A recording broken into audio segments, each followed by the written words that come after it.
Assalamualaikum warahmatullahi wabarakatuh. Bismillahirrahmanirrahim. Alhamdulillah. Selamat pagi sahabat pembelajar. Jumpa lagi dengan kami BPS Hukum dan HAM dan Badan Pembinaan Hukum Nasional dalam acara Obras Hukum atau obrolan cerdas tentang hukum. Baik sahabat pembelajar, pada obras hukum kita pagi ini kita akan membicarakan atau membahas tentang tilang elektronik yang nanti kita akan bicarakan, akan bahas bersama-sama dengan narasumber kita dari narasumber kita yaitu penyuluh hukum dari Badan Pembinaan Hukum Nasional. Baik sahabat pembelajar, kita sudah bergabung dengan narasumber kita Bapak Ardi Yuda. Beliau adalah penyuluh hukum ahli muda dari Badan Pembinaan Hukum Nasional. Seperti di awal saya sampaikan bahwa obras hukum pada pagi ini kita akan membahas tentang aturan tilang elektronik. Bagaimana itu aturannya, tentang apa itu tilang elektronik dan pengaturan hukumnya, nanti bisa kita bahas dan kita tanyakan langsung kepada narasumber kita pada pagi ini. Jadi kepada sahabat pembelajar yang ingin bertanya, menanggapi maupun berbagi informasi, silakan chat di kolom komentar. Baik, kita sapa terlebih dahulu narasumber kita pada pagi ini. Selamat pagi Pak Ardi. Selamat pagi Pak Ali. Iya, sehat Pak. Alhamdulillah sehat Pak Ali. Iya, Pak Ali gimana Pak kabarnya? Ardi, alhamdulillah sehat. Mudah-mudahan sehat selalu. Yang penting sehat dulu ya Pak ya. Amin. Iya. Iya, yang penting kita sehat dulu. Amin. Ini Pak, mungkin sahabat pembelajar nih ada yang ingin kenal lebih jauh nih, mungkin tentang Pak Ardi nih, mungkin bisa memperkenalkan terlebih dahulu nih. Silakan Pak Ardi. Gimana Pak Ali, kurang jelas suaranya?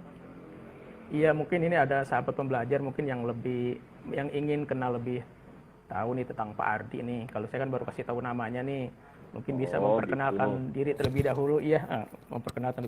Suara saya jelas kan ya Pak? Iya. Sangat jelas Pak Ali. Jelas nggak suara? Iya. Oh iya. Silakan Pak untuk memperkenalkan diri dulu. Oh baik. Ini Pak Ali, nama saya Ardi Yuda. Saya salah satu fungsional JFC Penyuluh Hukum di BPHN. Sering teman-teman itu manggil. Halo. Iya, halo Pak. Ini kelihatannya jaringan di sana Pak ya. Kedengaran sih, cuma ada agak muter-muter tadi jaringannya ya. Silakan diulang Pak. Oh gitu. Oke. Iya. Sebelum saya masuk ke materi tilang elektronik, saya akan menjelaskan dulu. Saya Ardi Yuda, penyuluh hukum muda di BPHN. Biasa sering teman-teman itu memanggil saya dengan panggilan Arai. Oh, Bang Arai, iya, Bang Arai. Iya, Arai gitu. Panggil laptopnya Arai mungkin, ya. Iya, mungkin Pak Ali juga iya. Tidak kenal saya mungkin. Iya, saya tahu juga dari teman dari Pak Rohim juga bilang panggilnya Arai katanya. Panggilannya Arai katanya Bang Arai. Ya, terus saya panggil apa nih, Bang Arai apa Bang Ardi nih, biar sahabat pembelajar nih enggak ini juga nih. Iya, yang gimana enaknya nama asli aja kali ya. Iya, nama asli aja kali ya. Iya. Nama keren. Nama keren ya, nama terkenalnya Arai ya. Iya, Bang Arai dah, Bang Arai ya. Oke. Bang Arai. Ya. Itu aja kalau gitu ya. Oke. Ya baik. Aja. Nih Bang Arai ini kan hanya itu aja pengenalan dari saya. Iya, istri enggak disebut pemuda di BPHN. Iya, istri, anak. Istri anak dikenalin. Hah? Istri ya. Istri anak. Anaknya udah berapa? Nggak usah lah kalau itulah. Oh, nggak usah. Oke deh kalau begitu. jangan ntar gimana Pak Ali? Jangan nanti bilangnya masih single lagi. Enggak. Kalau gitu baik. Mungkin perkenalnya cukup sahabat pembelajar. Jadi kita lanjutkan saja pembahasan obras hukum kita pada pagi ini yang telah saya sampaikan membahas tentang tilang elektronik. Pak Ardi, sebelumnya bisa nggak dijelaskan itu apa sih itu tilang elektronik itu? Silakan Pak. Tilang elektronik atau Electronic Traffic Law Enforcement atau ETLE resmi diluncurkan itu pada tanggal 23 bulan 3 2021. Peluncuran program penerapan tilang elektronik secara nasional tahap pertama tersebut diluncurkan oleh Bapak Kapolri, Pak Jenderal Polisi Listio Sigit Prabowo di gedung NTMC Polri, Jakarta. Iya. Seperti itu Bang Heli. Oh gitu ya. Kemudian ini terkait dengan pemberlakuan tilang elektronik ini di daerah mana saja nih Pak yang sudah diberlakukan tilang elektronik ini? Jadi semenjak diluncurkan tahap pertama secara nasional, ada 12 daerah yang sudah menerapkan tilang elektronik. Salah satunya DKI Jakarta, Ya. Banten, Jawa Barat, Jawa Tengah, Jawa Timur, DIY, Riau, Jambi, Sumatera Barat, Lampung, Sulawesi Selatan, dan Sulawesi Utara. Iya, jadi ini secara wilayah sudah banyak Pak ya yang menerapkan tilang elektronik. Kemudian terkait dengan waktu penerapannya Pak, ini kan apakah waktu penerapan tilang elektronik ini hanya di jam kerja saja atau selama 24 jam? Tidak selama jam kerja. Ini penerapan ini 24 jam. Posisi strategis ini akan mencatat, mendeteksi, dan memotret pelanggaran di jalan raya melalui kamera CCTV selama 24 jam. Jadi nggak pagi, nggak siang, nggak malam. Kalau memang ada pelanggar yang tertangkap kamera CCTV itu, ya akan diproses. Seperti itu, Pak Ali. Iya gitu. Jadi pemberlakuan tilang elektronik ini berlaku selama 24 jam Pak ya. Karena memang secara otomatis ya memotret semua kendaraan. Itu Pak ya. Iya. Selama 24 jam. Kemudian ini terkait dengan jenis pelanggaran nih, misalnya seperti ada pengendara yang ketika mengendarakan kendaraan bermotornya itu menggunakan handphone. Nah, itu gimana tuh Pak sanksinya tuh? Jadi gini,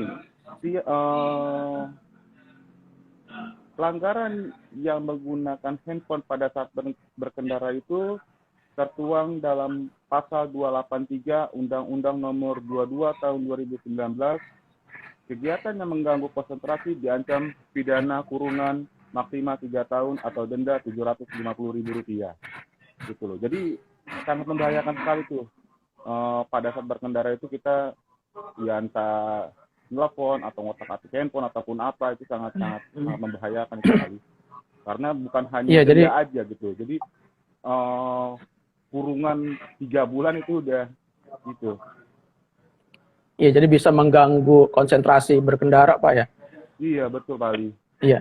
Artinya kalau di tilang elektronik ini kan untuk pengguna handphone ini sekarang kan sudah canggih ya Pak, tidak mengangkat handphone lagi mendekatkan ke telinga, artinya cukup pakai handsfree atau loudspeaker. Ini yang seperti ini pasti nggak terdetek Pak ya, kalau menggunakan tilang elektronik.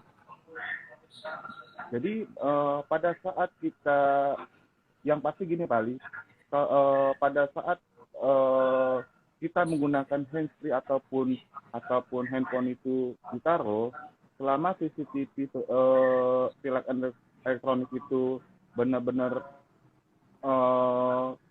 tertangkap di kendaraan kita, kalau kita itu menggunakan handphone, ya itu tetap pasti kena ya Pak ya? Pasti tetap kena ya? Iya, tetap kena. Iya.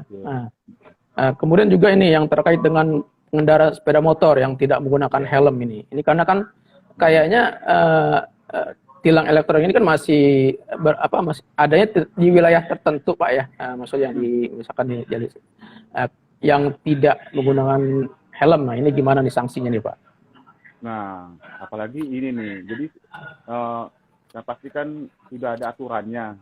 Setiap pengendara bermotor itu harus menggunakan helm SNI, Standar Nasional Indonesia. Nah, jika mana seorang pengendara tidak menggunakan helm, sebagaimana yang diatur dalam pasal 106 ayat 8, bahwa setiap orang yang mengemudikan sepeda motor dan penumpangnya wajib menggunakan helm sesuai SNI.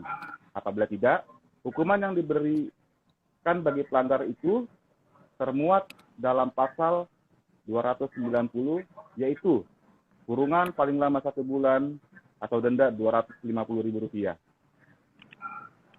Iya, jadi salah satunya Pak ya. Jadi bisa Iya. bisa denda, bisa kurungan ya Pak. Iya. Kemudian juga terkait dengan sabuk pengaman nih Pak untuk kendaraan roda 4 ini gimana sanksinya nih Pak? Nah, itu dia. Apalagi sabuk pengaman itu kan sangat-sangat. Ini kan yang terkait dengan pelanggaran tidak menggunakan sabuk pengaman, karena kan saya kalau melihat berita itu banyak juga yang kena tilang elektronik itu untuk kendaraan roda 4 itu tidak menggunakan sabuk pengaman. Nah, ini sanksinya untuk mungkin yang tidak menggunakan sabuk pengaman saat berkendara, ini apa sanksinya nih? Ya, itu dia. Sebenarnya sabuk pengaman itu kan sangat penting loh, Bang Ali gitu. Bukan hanya bukan karena sudah diterapkan tilang elektronik aja kita harus menggunakan sabuk pengaman, karena ya sangat penting banget bagi pengendara, baik yang mengendarai maupun penumpangnya itu loh. Nah, apalagi sudah diberlakukan tilang elektronik ini gitu. Setiap pengendara mobil wajib menggunakan sabuk pengaman, baik yang di depan maupun di samping supir. Bagi aturan yang terekam kamera pengawas ETLE sesuai pasal 289, maka bisa dikenakan sanksi berupa hukuman penjara selama 1 bulan atau denda maksimal Rp250.000. Oh gitu ya. Itu sahabat pembelajar, jadi ketika kita tidak menggunakan sabuk pengaman saat berkendara, maka sanksinya itu penjara selama 1 bulan itu maksimal ya, atau denda Rp250.000. Kemudian ini terkait juga dengan rambu dan marka jalan. Ini iya. Sebentar Pak Ali. Iya, silakan. Berupa hukuman penjara selama 1 bulan ya, bukannya selama itu. Iya, satu. Iya. Maksimal ya. Nah, denda berarti itu. Iya. Jadi sanksinya 1 bulan atau denda maksimal Rp250.000 ya Pak. Iya. Iya, sahabat pelajar. Jadi saya ralat bukan 1 tahun. Ya. 1 tahun lama banget ya. Mendingan bayar dendanya. Iya, sahabat pembelajar, mohon maaf saya ralat. Jadi untuk yang tidak menggunakan sabuk pengaman itu sanksinya itu penjara 1 bulan. Penjara atau kurungan nih? Penjara ya? Penjara atau kurungan? Sanksi berupa hukuman penjara selama 1 bulan. Iya, atau denda atau denda maksimal Rp250.000. Nah, itu yang jelas sahabat pelajar. Mohon maaf atas kesalahan saya. Baik, terus kemudian terkait dengan pelanggaran rambu atau marka jalan, ini gimana nih? Pak Ardi. Wah, ini sanksi-sanksi aja dulu kita sampaikan ya. Ini lebih besar dari tadi pertanyaan Pak Ali loh ini dendanya itu. Jadi kalau bisa gitu ya. Jadi melanggar rambu lintas dan marka jalan itu lebih besar dari itu sama pengaman. Jadi gini. Bagi pengendara yang melanggar rambu lalu lintas dan marka jalan sesuai dengan pasal 287 ayat 1 bisa dikenakan berupa kurungan penjara 2 bulan atau denda Rp500.000. Itu. Iya. Itu sanksi atau dendanya Pak ya. Iya. Kemudian sebentar Pak, saya cek ini di kolom komentar apakah ada pertanyaan atau tidak Pak ya. Sebentar Pak ya. Iya. Sebentar sahabat pelajar, saya cek dulu nih, takutnya ada pertanyaan dari sahabat pembelajar. Ini dari ini dari IG Sudaryadi nih. Telepon gitu. saja yang bisa kena tilang elektronik atau WA juga bisa kena tilang. Oh gitu ya. Tunggu bentar Pak. Oke Pak, baik, mungkin sambil membahas yang lain nanti saya scroll dulu Pak biar tidak menunggu sahabat pembelajar. Ini terkait dengan kan ketika pengendara kena tilang elektronik, ini kan ada bukti bahwa dia itu melanggar misalkan lalu lintas marka jalan tidak menggunakan sabuk pengaman. Ini kan ada surat pemberitahuan tilang elektroniknya nih Pak nih. Nah itu terkait dengan pengiriman itu berapa lama tuh surat elektronik pemberitahuan bahwa dia telah melanggar itu berapa lama tuh Pak? 1 sampai 2 hari. 1 sampai 2 hari itu Satu. surat tilang akan dikirim melalui alamat yang tertera sesuai dengan plat nomor kendaraan tersebut. Oh, jadi yang digunakan itu identitas dari pengendara tersebut ya? Maksudnya plat nomor ya Pak ya? Iya. Nah ini kasus-kasus misalnya ya B, Pak, lanjut Pak. Misalnya B 7080 KL misalnya itu atas nama Pak Ali Usman ya. Tinggal di Depok ya langsung dalam 1-2 hari itu surat tersebut sudah sampai di rumah Pak Ali Usman.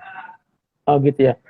Selain itu Pak, selain surat selain itu ada lagi nggak panggilan lain misalkan melalui ya WhatsApp atau apa gitu?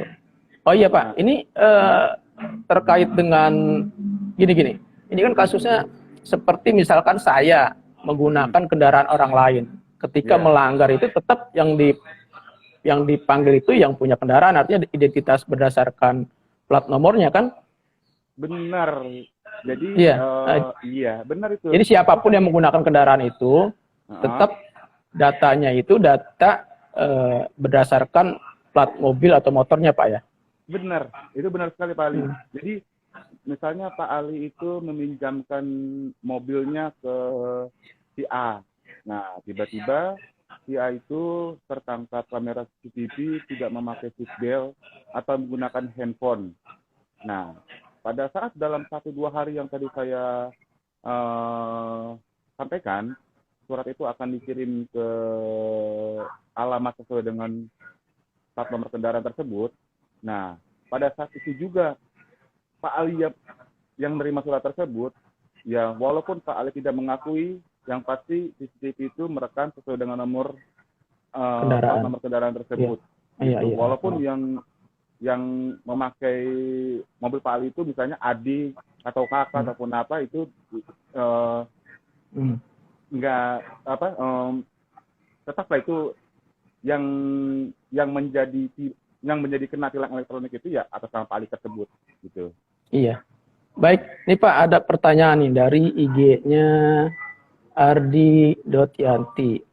Bang Ali mau tanya buat Bang Arai, berapa lama pengendara harus konfirmasi surat tilang elektronik? Nah, itu pertanyaannya Pak. Dari IG Ardi.Yanti.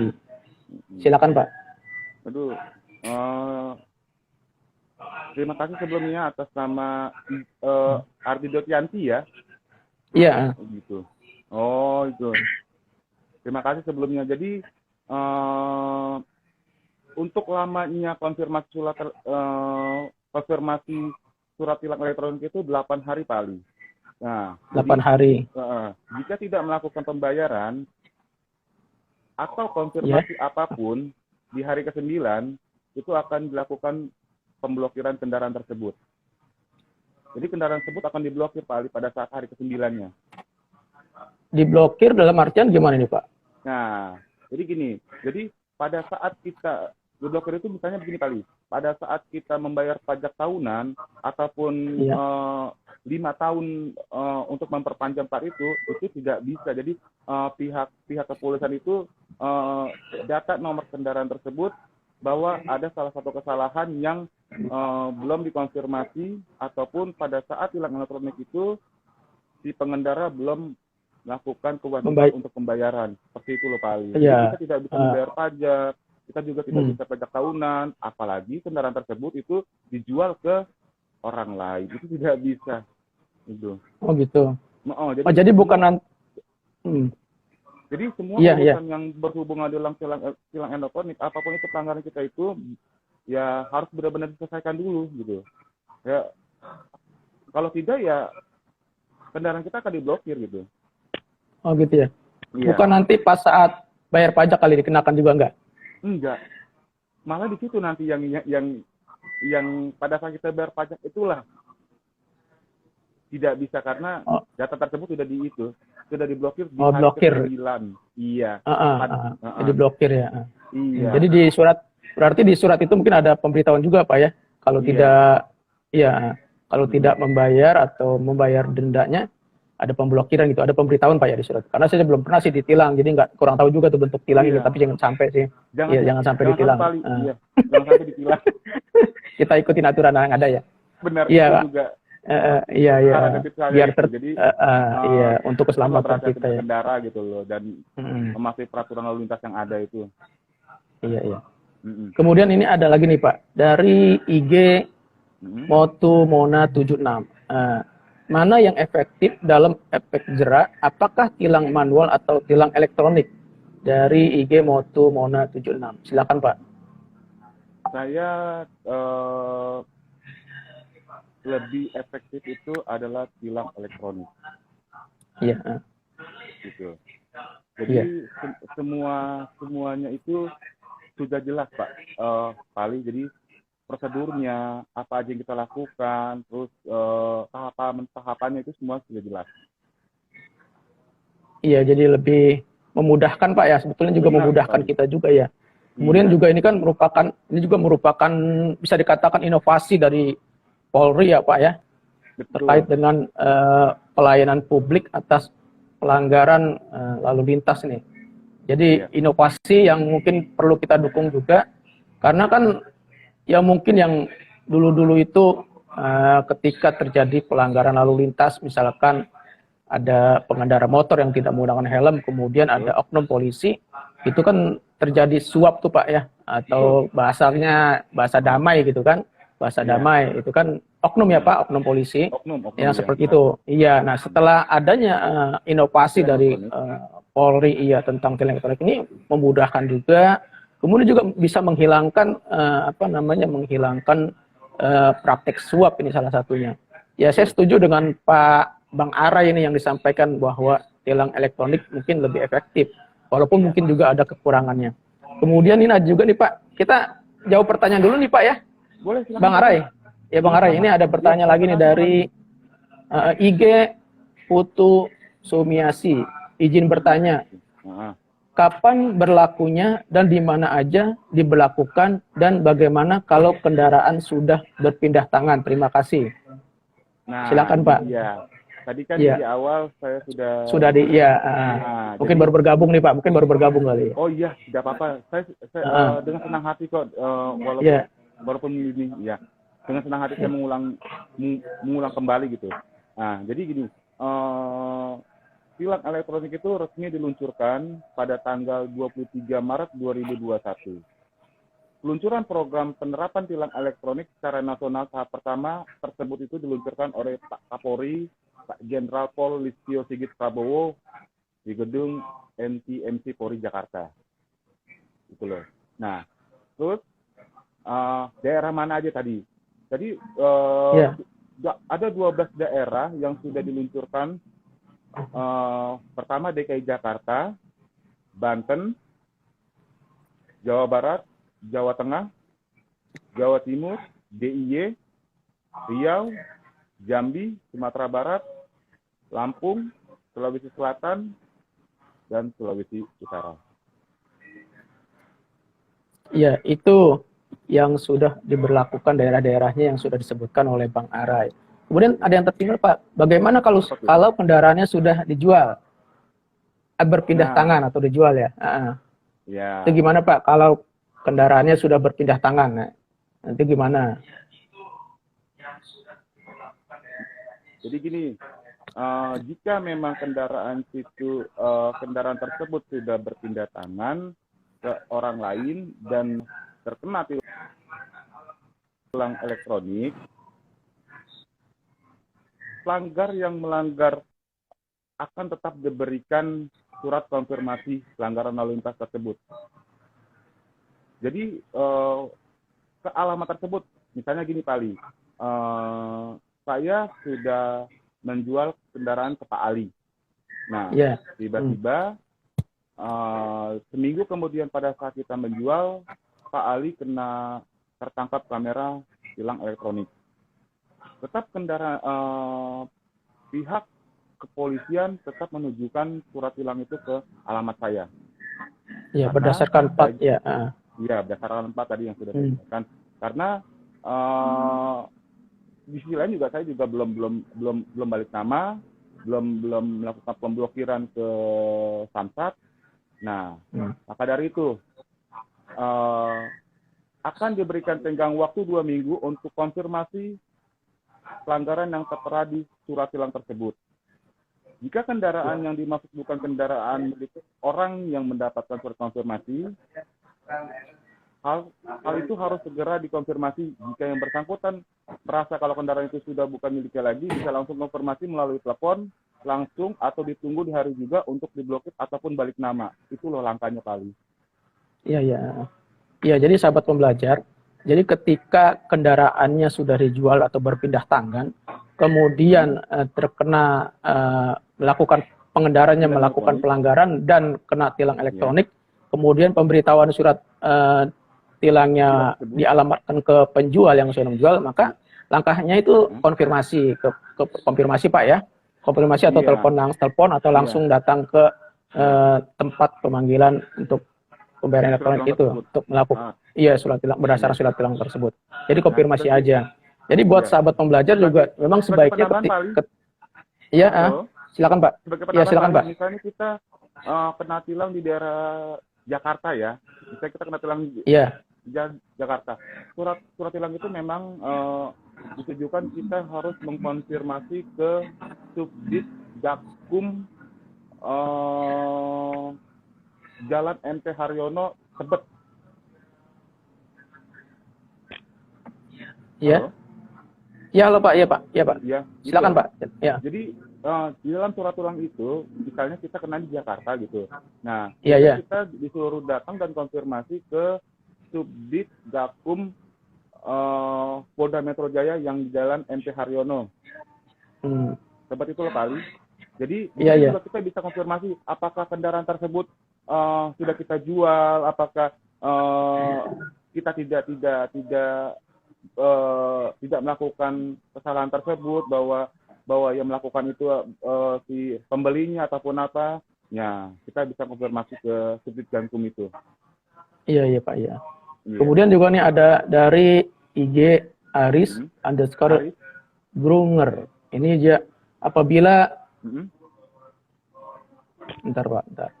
Sahabat pembelajar lagi-lagi terkendala dengan jaringan. Ini dari IG Aris _ Brunger.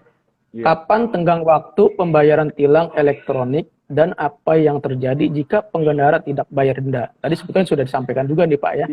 Iya Bang Ara ya. Iya tadi sebetulnya sudah disampaikan juga tadi ya. Sama tadi yang Mbak Febi itu 8 hari. Jika memang tidak dilakukan pembayaran ataupun konfirmasi pada hari ke-9 kendaraan tersebut diblokir. Iya. Kemudian juga ini Aris sama nih Aris _ Brunger juga. Iya, apabila kendaraan yang melanggar telah dijual sebelumnya, apa yang harus dilakukan? Ini juga sebenarnya sudah terjawab juga Pak ya tadi ya. Sama seperti tadi juga. Siapa tadi itu? Ibu siapa tadi? Siapa tadi? Saya juga lupa lagi tadi itu. Iya, sama juga saya juga lupa. Yang Putu ya. Ibu Putu ya tadi ya. Iya, sama yang berpindah tangan Bu Putu Sumiasi. Iya, itu sama juga. Iya, ini sama juga. Iya, tadi udah sebetulnya terjawab juga nih, sebetulnya sudah terjawab juga. Iya. Jadi ya itu. Seperti contoh tadi kan kalau misalnya kita di Jakarta, kita bisa langsung konfirmasi sesuai dengan surat yang sudah dikirim ke alamat kita ke Subdit Gakum Penegakan Hukum di Jalan MT Haryono, Pancoran, dan di situ kita bisa konfirmasi. Jadi langsung hadir ke sana aja Pak ya. Langsung hadir ke sana sebaiknya Pak. Iya, itu. Dan pihak kepolisian di Subdit Gakum lah yang akan memblokir kendaraan tersebut. Iya. Terus berlanjut lagi nih Pak, pertanyaannya dari Aris nih. Ya, Bang Arai. Saat menerima konfirmasi, apakah pemilik kendaraan sudah ditilang? Jadi ketika dia memberikan konfirmasi, apakah sudah ditilang katanya? Itu Pak pertanyaannya. Saat menerima konfirmasi, apakah halo Pak, halo, dengar Bang, dengar Bang. Oke, Jadi dari Aris nih, dari Aris _ Brunger ini saat menerima konfirmasi, apakah pemilik kendaraan sudah ditilang? Oke, baik, terima kasih Pak Aris. Jadi konfirmasi Jadi pada saat kita menerima surat konfirmasi itu belum.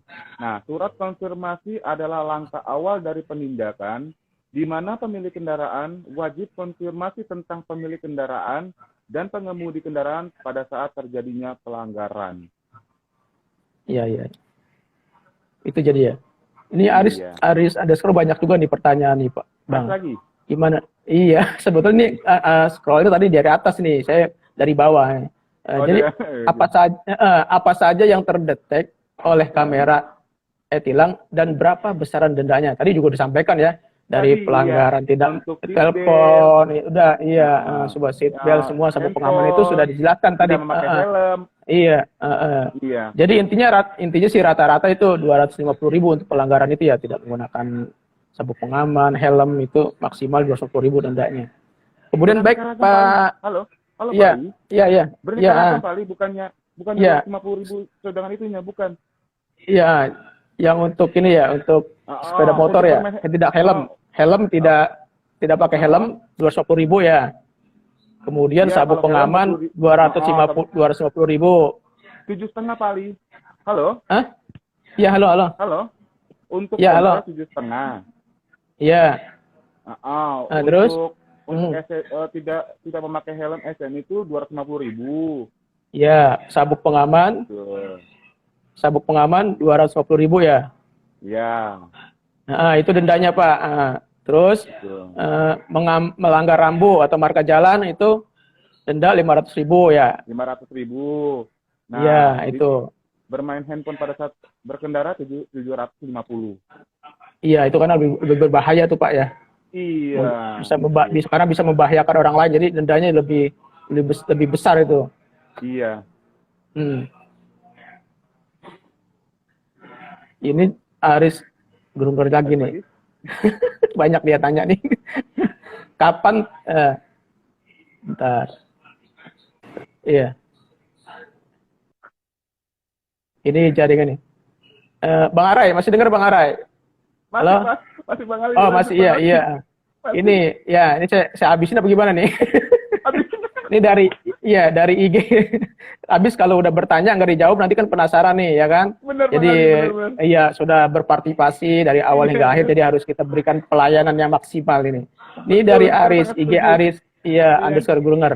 Kapan tenggang waktu pembayaran tilang elektronik dan apa yang terjadi jika pengendara tidak bayar denda? Tadi udah disampaikan juga sebenarnya ini ya. Udah 8 hari. Iya, udah semua. Apa masih bergabung ini? Iya. Ya sudah, ini sudah dibahas juga tadi. Sudah, nanti bisa diulang videonya di YouTube kita, nanti kita tayangkan di YouTube juga, bisa dilihat ulang. Baik, kita lanjutkan ke pertanyaan berikutnya. Ini terkait dengan batas akhir pembayaran tilang gimana nih? Batas nih, mungkin kita coba ulang lagi sedikit nih, Pak Bang Arai. Terkait dengan batas akhir pembayaran tilang ini gimana? Mungkin biar teman-teman yang baru bergabung ini bisa ada ulangan lah sedikit lah gitu pembahasannya. Iya, silakan Bang. Jadi batas akhir pembayaran tilang adalah 15 hari dari tanggal pelanggaran. Setelah melakukan konfirmasi, maka pelanggar akan menerima email konfirmasi berupa tanggal dan lokasi pengadilan. Seperti itu Bang Ali. Iya, itu jawabannya. Kemudian nah ini yang terakhir nih. Ini cara membayar e-tilang ini gimana nih, Bang Arai? Cara bayarnya ketika kita udah dapat surat konfirmasi tilang. Nah, ini cara bayarnya gimana nih, Bang? Ya. Jadi dalam surat tilang akan dicantumkan pasal yang melanggar tanggal dan tempat pelanggaran. Gitu loh. Jadi ya kita akan mengetahui dulu loh, Bang Ali. Misalnya Bang Ali kenanya dicondet pada tanggal 20 Maret jam 10. Ya Bang Ali juga merasa gitu loh. Oh iya jam 10 saya di lampu merah condet, misalnya dekat mall Citos ataupun apa gitu loh. Iya. Nah, pada saat surat tilang tersebut terdapat tautan situs web untuk kita mengkonfirmasi pelanggaran. Dan tanggal serta tempat sidang pelanggar lengkap dengan denda yang harus dibayar. Konfirmasi pelanggaran berlaku selama 8 hari. Ya, adapun batas akhir terakhir pembayaran tilang ialah 15 hari tanggal pelanggaran. Seperti itulah Bang Ali. Iya, Cara membayarnya. 15 hari ya? Nah, 15 hari dari tanggal pelanggaran ya? Iya, betul. Ada nggak kemungkinan setelah ya, Anda lanjut. melakukan konfirmasi, maka Anda akan menerima email konfirmasi. Email tersebut terkait tanggal dan lokasi pengadilan. Kemudian orang yang kena tilang akan mendapatkan SMS atau berisi kode BRIVA untuk menyelesaikan denda, pelanggaran, dan menyelesaikan pembayaran, maka Anda tidak perlu datang ke sidang. Iya.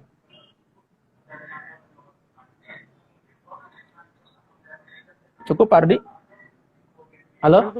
Iya, seperti itu. Iya. Ini ada pertanyaan lagi nih, Bang Arai. Ya. Bang Arai, nama aslinya Aris lagi. Bapak Ardi. Ini dari IG Sudaryadi _Alka Bumaini. Setelah ada tilang elektronik, apa masih ada tilang manual? Jadi tilang manual itu tetap masih ada dari 12 provinsi yang tadi sudah diresmikan atau diluncurkan oleh Pak Kapolri Jenderal Pol Sigit Listio Prabowo. Iya, jadi tilang manual tetap masih ada untuk daerah-daerah tertentu ya Pak, yang belum menggunakan tilang ya. Iya, yang tadi saya sebutkan tahap pertama itu yang sudah diluncurkan oleh Pak Kapolri, Pak Jenderal Polisi Listio Sigit Prabowo. Nah, jadi tetap masih ada tilangan secara manual dari 12 provinsi. Yang tilang manualnya tetap masih ada ya? Iya. Iya. Jadi tilang manual tetap masih ada untuk daerah-daerah tertentu yang memang belum menggunakan atau ada fasilitas tilang elektronik. Kemudian mungkin ada tambahan nih Pak. Ini kan namanya sistem ya, namanya kamera pasti ada kelemahan ya, ada kelemahan. Karena kan seperti sekarang ini kan banyak juga kendaraan roda 4 mobil itu yang menggunakan misalkan semacam penutup kaca itu yang gelap itu gimana tuh Pak? Nah, memang ada ya semacam ya intinya kelemahannya pasti ada kelemahannya kan? Gimana tuh? Sampai saat ini memang belum ada ya aturan yang mengatur tentang tilang elektronik itu. Masalah pencerahan kaca yang harus ini belum ada, tapi standarnya yang saya tahu itu kan 60. Nah, sisi lain kan dengan kita memakai tipe ukuran kaca 60 itu kan juga tidak mengganggu penglihatan kita dalam berkendara baik di malam hari kan seperti itu. Tapi kalau untuk tilang elektronik sih sampai saat ini belum diterapkan ya. Jadi diterapkan itu ya bermain ponsel, menggunakan sabuk pengaman. Yang sudah ada Pak ya. Seperti itu, Bang Ali. Kemudian ini ada pertanyaan lagi nih Bang Arai. Kita jawab Bang Arai ya. Ini dari IG Pandeto_Durna. Ini apa sanksinya jika kita tidak membayar denda tilang? Nah, sanksi jika tidak membayar denda tilang. Silakan Bang. Tadi itu Pak. Udah masuk sebetulnya ya? Iya. Jadi kita dikasih waktu 8 hari. Selain diblokir yang tadi ya Pak ya? Untuk konfirmasi dan melakukan pembayaran. Jika memang kita tidak melakukan konfirmasi dan pembayaran, pada hari ke-9 kendaraan tersebut diblokir. Dan itu jadi sudah terjawab ya?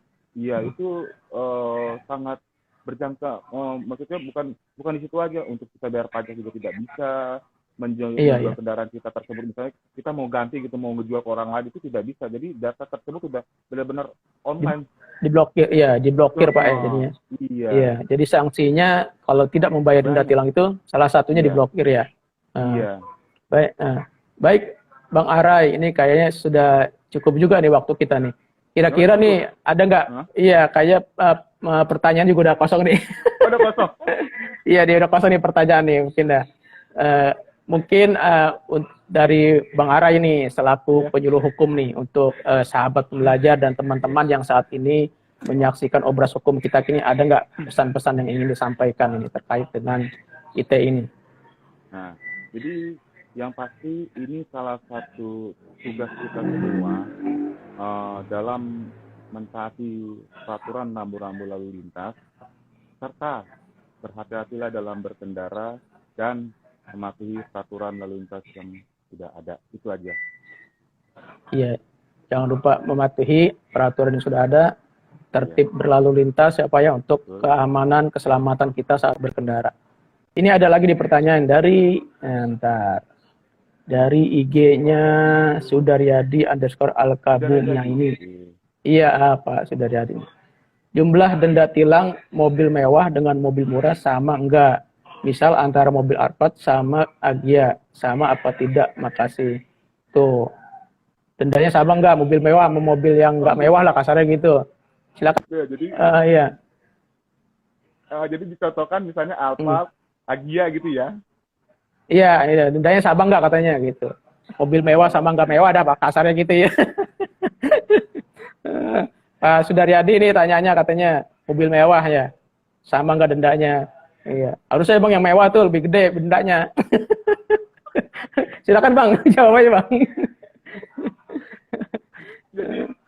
Jadi mau mobil mewah, mau mobil biasa, mobil apapun, itu pelanggaran itu sesuai dengan yang kita langgar. Dengan pelanggaran, sanksi sesuai pelanggaran ya. Sanksi, jadi sesuai pelanggarannya. Seperti tadi yang bermain handphone ya, sekian walaupun mobilnya Agya, satu Alfa, satu Avanza, ya tetap aja. Gitu. Bermain ponsel, itu setengah. Iya. Itu Pak IG Pak Sudaryadi. Jadi sama, jadi nggak sama. Jadi berdasarkan jenis pelanggarannya, bukan berdasar kendaraannya yang digunakan. Tidak berdasarkan jenis.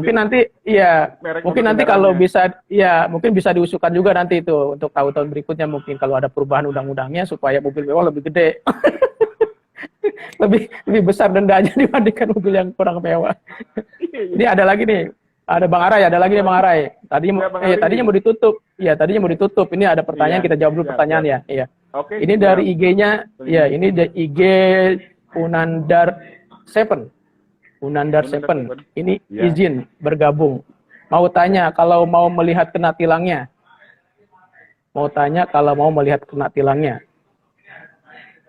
Jadi pertanyaan itu aja tuh Bang. Kalau dia bertanya kalau mau melihat kena tilangnya, mungkin mau ngecek itu maksudnya ya, mau cara ngecek tilang elektroniknya gimana itu. Kalau pertanyaannya dia mau tanya kalau mau melihat kena tilangnya. Oh gitu. Halo Bang. Iya, dia bertanya itu. Iya Bang, lanjut Bang. Iya. Jadi gini Pak Ali, pada saat kita dapat surat tilang elektronik itu, di situ di dalam surat itu sudah tertera tanggal konfirmasi, tanggal kita, jamnya, tempatnya di mana. Nah, termasuk tanggal konfirmasi kita ke kita bisa sebutkan misalnya di Jakarta itu Subdit Gankum Polda Metro Jaya yang di Jalan MP Haryono Pancoran itu. Nah, kita juga bisa datang ke situ atau ada websitenya https://pmj.info/id/. Kita bisa mengetahui dari situ. Iya, jadi sudah terjawab ya. Sudah terjawab. Baik, Bang Arai, masih adakah yang mau disampaikan sebagai penutup? Ya, tadi itu Bang Ali, ini salah satu tugas kita semua untuk menaati peraturan dan rambu-rambu lalu lintas yang sudah ada, apalagi sudah diberlakukan tilang elektronik dan mematuhi peraturan rambu-rambu lalu lintas yang sudah ada. Itu aja. Iya, intinya tertib berlalu lintas ya. Betul. Iya betul, tertib lalu lintas, patuhi aturan-aturan yang ada untuk keamanan dan keselamatan kita saat berkendara. Baik sahabat pembelajar, mungkin pertemuan kita pada pagi ini kita akhiri. Mudah-mudahan apa yang telah disampaikan narasumber kita yaitu Bapak Ardi Yuda, mudah-mudahan ini bermanfaat untuk kita semua. Saya ucapkan terima kasih untuk teman-teman penyuluh hukum dan sahabat pembelajar yang sudah menyaksikan. Saya ucapkan juga terima kasih untuk tim BPHN, khususnya Mbak Lisa, yang telah membantu semua pelaksanaan obras hukum kerjasama antara BPSDM Hukum dan HAM dengan BPHN atau Badan Pembinaan Hukum Nasional Kementerian Hukum dan HAM. Mudah-mudahan ini memberikan manfaat untuk kita semua. Bang Arai, saya ucapkan terima kasih sudah meluangkan waktunya menjadi narasumber di obras hukum BPS Hukum dan HAM. Terima kasih Bang Arai. Demikian sahabat pembelajar. Wassalamualaikum warahmatullahi wabarakatuh. Salam pembelajar. Salam pembelajar.